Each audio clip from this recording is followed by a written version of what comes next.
Hi, thanks for joining me on HR Chalk Talk. I'm Brent Houchin, founder of Houchin Consulting and co-founder of Tech People Resources, also known as TPR.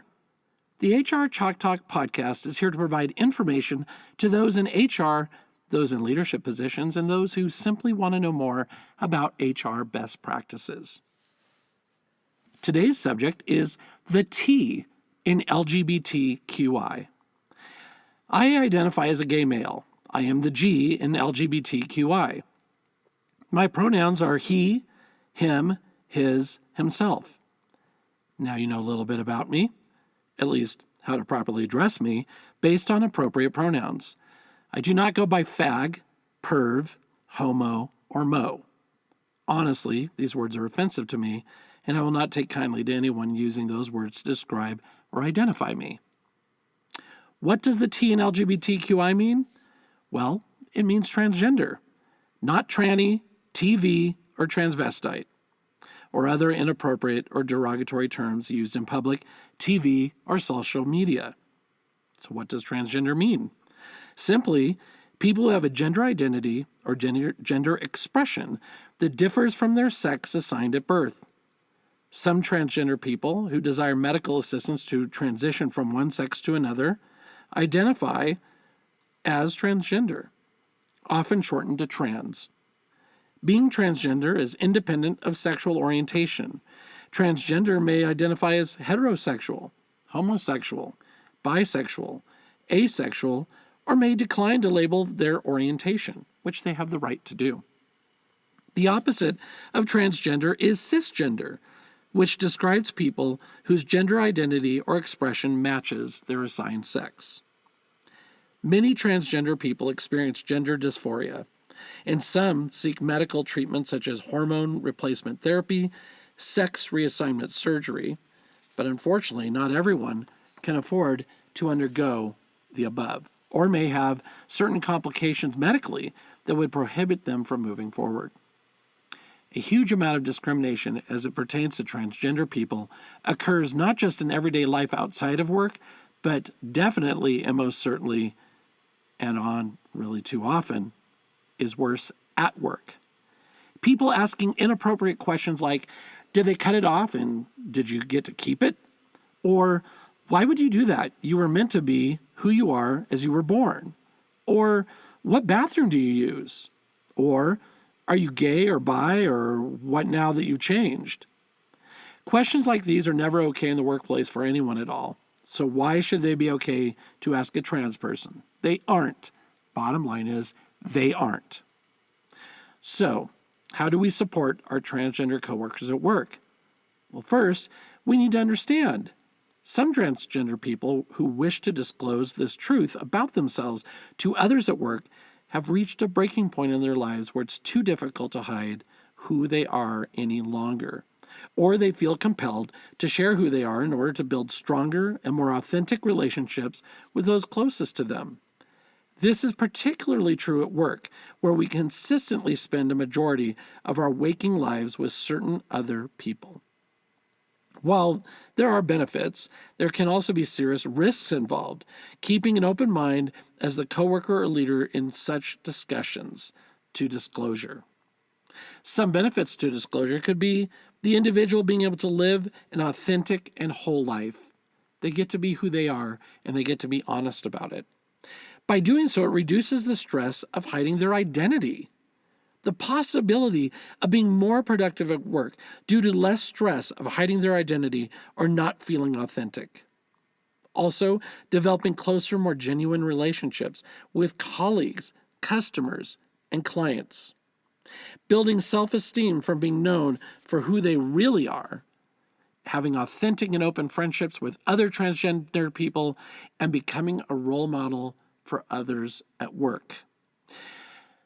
That last one, I had the pleasure and displeasure of being known or thought of as a role model at work, being LGBTQI. I've had people tell me, I would have never known that you were gay. And I've had people tell me, well, gosh, I've never known people like you or who, someone like you might be. I always pictured you to be this way or that way. And that really bothered me.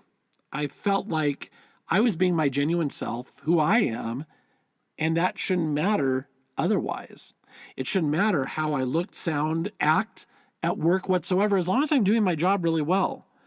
But being a role model for others can be important, and it can stand out, because you being your genuine you, your actual you, your authentic you at work shows that you are just as important at work as anyone else.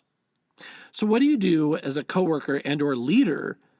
What do you need to do to ensure everyone is successful with this disclosure? So not everyone will be understanding or accepting. You are going to have to spend time and make sure that people are told that they are to act in a professional, appropriate way. Coworkers may be shocked, confused, and some may even be hostile. And I've seen this in the workplace. We have to be on board and ready to help and stand with our teams and our leaders and our employees when they come out. Some relationships may permanently change. Some people may no longer wish to be friends with someone that they don't understand. And you know what? In the end, that's better for the individual, that they don't have to be involved or put up with such a thing. You may witness, or the individual may experience, harassment, discrimination, or violence, of which you must know what to do to stop this. Lastly, leadership is responsible for ensuring safety in the workplace and to not allow or idly stand by any of the negative points stated just a moment ago. Remember, there's no right or wrong way to disclose being transgender or to live openly. The individual has the right and the responsibility to decide how, where, when, and even whether to share the identity with others based on what's right for them and how safe they feel. I recently attended a training conducted in a company where an expert was brought in to discuss LGBTQI, proper pronouns, and how to help coworkers feel safe in the workplace when they come out. The training in itself was fine. It got to the point and made some good talking points for people to ponder and think about. But at the end, they handed out hanging wall plaques to put in cubicles that stated their preferred pronouns. On the surface, I thought it was a cool idea, but as people left the room, they were told to stop by a volunteer in the back of the room and pick up the wall plaque that they identified best with, and to proudly display on their cubicle wall so that people would know better as to how to address them. One individual picked up the pronoun plaque which stated they, them, theirs on it. When placing it on their cubicle wall, another individual in the same department walked by and said, "I seriously don't get that. What does that even mean? Why would you go by that? So what are you?" Immediately, the person who chose that plaque took it down, feeling unsafe and worried, as this was their way to come out that day. That individual felt more ashamed and more concerned. Being the training did not go over the expectation of the company and how individuals treat one another, no matter who you are. The person who was aggressive and rude may have acted poorly, but that individual also was never taught how to act appropriately.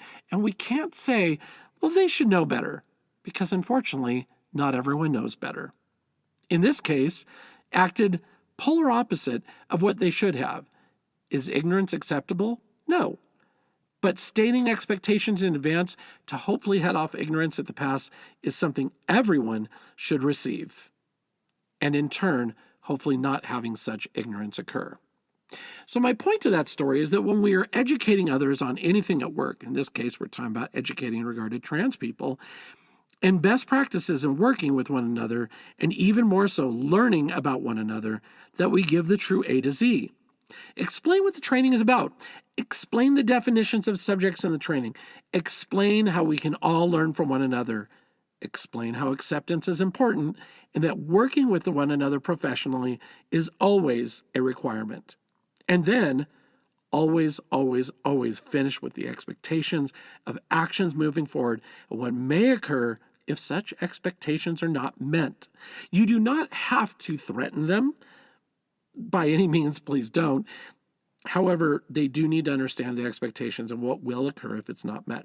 In the case of the story I just told, if the employee who acted in an ignorant way had been told the expectations and what would occur if such improper actions occurred, there's a good chance those actions would never have occurred. So do we want to encourage our employees to learn more about one another and to gain valuable knowledge and experience from the workplace? Absolutely. But professional questions are the only proper questions for the workplace, nothing more. And hey, once you become better friends and are more appropriate and in a place that's not in the workplace, then perhaps you can ask some questions at that time that are more comfortable for the employer or coworker to answer, and that will help you to learn and grow as an individual who can help spread the good word about transgender people in general.